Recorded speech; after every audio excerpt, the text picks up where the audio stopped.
Old letter found among her papers, unmailed. Dwayne's Inn and Grocery, near Carraroe, Cashla Bay, Connemara, Galway, 24th of July, 1907. Dearest Tramp, I'm after writing out your name and looking at the page 100 years. I amn't sure I should go on at all, or if you'd like a line or two from your bad Al Penny. So how are you keeping this weather, and you without me up in Dublin? Are you fading away like the morning dew? I hope you won't be thick with me now for writing, and you buried in your owl play like a miner. 'Tis midnight in Connemara, and I can't find the morphine. Downstairs they do be at the drinking and the singing of sad songs. They live only for pleasure, the stony grey islanders, and the dark deeps up of the blackness. It's said there's a storm coming. No one seems to care. An hour ago, a girl was singing The Lass of Rock Royale, and everything went still, oh, as still as the air, and you came drifting in and sat down by my window. I was thinking about that night in Cork when that old drunkard was singing it near the market. Do you remember his hands? They were like gnarled bits of bog oak. We were going somewhere or coming home. Was it after the theatre, maybe? And there was a fella too old to be begging, and he collecting money in a cab. And a dog on a rope with a scarf around his neck. And yourself, big old soft heart, were crying. The sun would dry the oceans wide. Heaven should cease to be. The world will cease its motion, my love, ere I'd prove false to thee. It was good to get your letter in Galway. Ah, you're a lovely old tramper. Don't be fretting yourself about anything at all, little tinker. Sure, of course, your stubborn girl understands you're wanting a little month on your own. And when your play is all written, it's the happy outings we'll have with the holy help of God.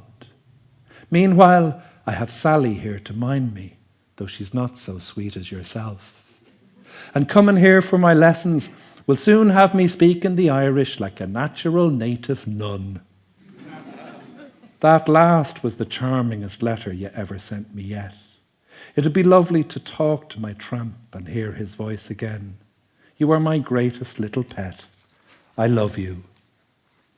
I was thinking about when we quarrelled, you silly, jealous lunk. I hate it when we quarrel. It makes me afraid you want to leave me. I'd no more go with another fella. You are too silly a goose for words. I might play a little game of winks and bat my eyes, but that is all. And I'll quit it if you really do wish me to. The thought I'd make you unhappy, you blethering owl baboon, when it's myself is at your mercy and always will be. And I hate it when you say I'd be better off with some easy-going chap. Christ, it makes me want to scream the face off you, so it does. Some harmless nice fella and his collars in a drawer and his mammy sewing him up for the winter. What would I do with him when it's my crabby old scrivener I only want? You do say it for the divilment of maddening me, don't you? Didn't I know it the moment I saw you, before you'd ever given me the time of day? Long before you ever touched me, or even I heard your name spoken.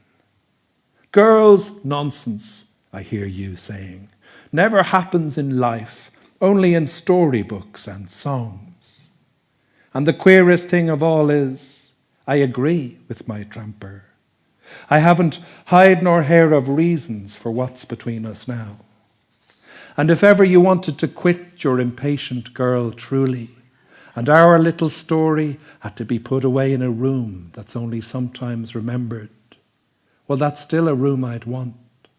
And I'd go there now and again, like some room in an old hotel on a seafront someplace, where two sinners did something they shouldn't. Do you mind what I'm telling you? It is the God's honest truth, John. Even if I never saw you or heard from you again, you'd already have been the miracle of my life. Oh, I can see you rolling your 700-year-old eyes, and saying I make it all sound like a novel for dressmakers, you bitter-mouthed, aspish old granny.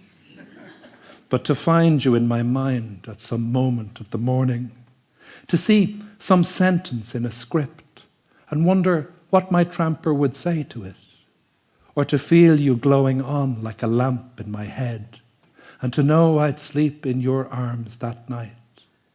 There's nothing in the world would ever give me the joy of that. Nothing in the great round world. You're forever at me to talk. Only I'm sometimes afraid. The things I should have told you when we were walking Killiney Strand.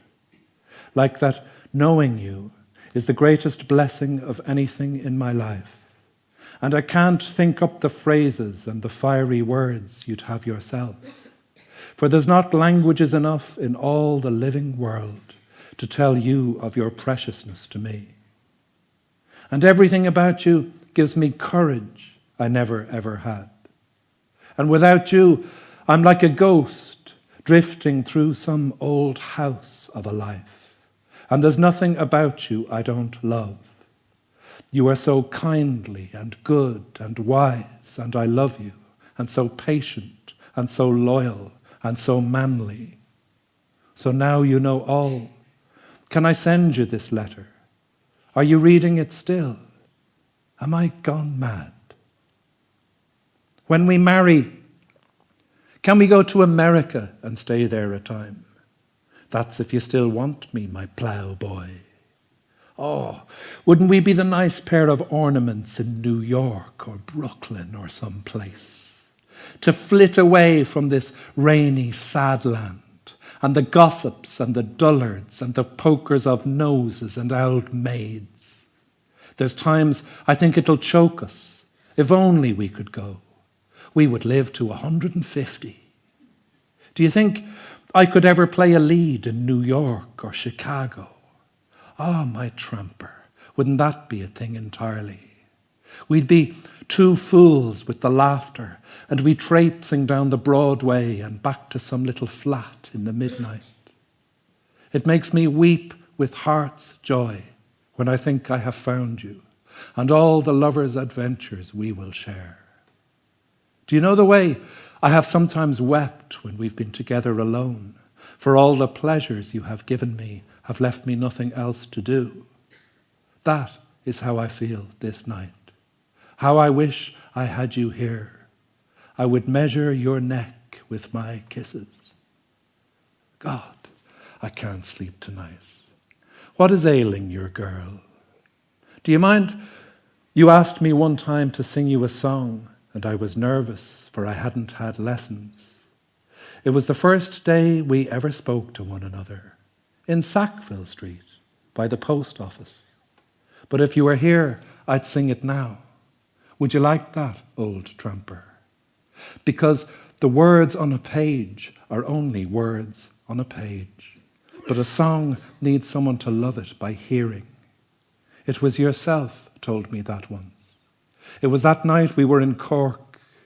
An old drunkard was singing it, and not a soul of the world listening. But you and me were, and it's in my head now. And as long as I live, and no matter what happens us, I'll hear it every time I hear the rain. The sun would dry the oceans wide. Heaven would cease to be. The world would lose its motion, my love, ere I'd prove false to thee. Well, it's coming on for dawn. I better go to sleep. Do you think I should send this when you don't want interrupting? You're right, I shouldn't, but tomorrow I'm going to, as soon as the storm is over. Wished. I think it's lulling. Wait now till I listen. Everything is quiet. only the waves on the stones. It's little enough Irish I'll be learning today, I'm thinking. I can hear the terns calling. Beautiful sound. Come with me up to the cliffs and we'll watch them an hour. We won't say a word. Let the sea be all our talk. Just the gulls and the fishermen's boats heading out and the trawl nets unrolling behind them. I kiss this paper, dear man. Touch it to your lips. I am half afraid to send it. I don't know why. The sun is coming up. Your changeling. Thank you very much. Good night. Thank you. Good night.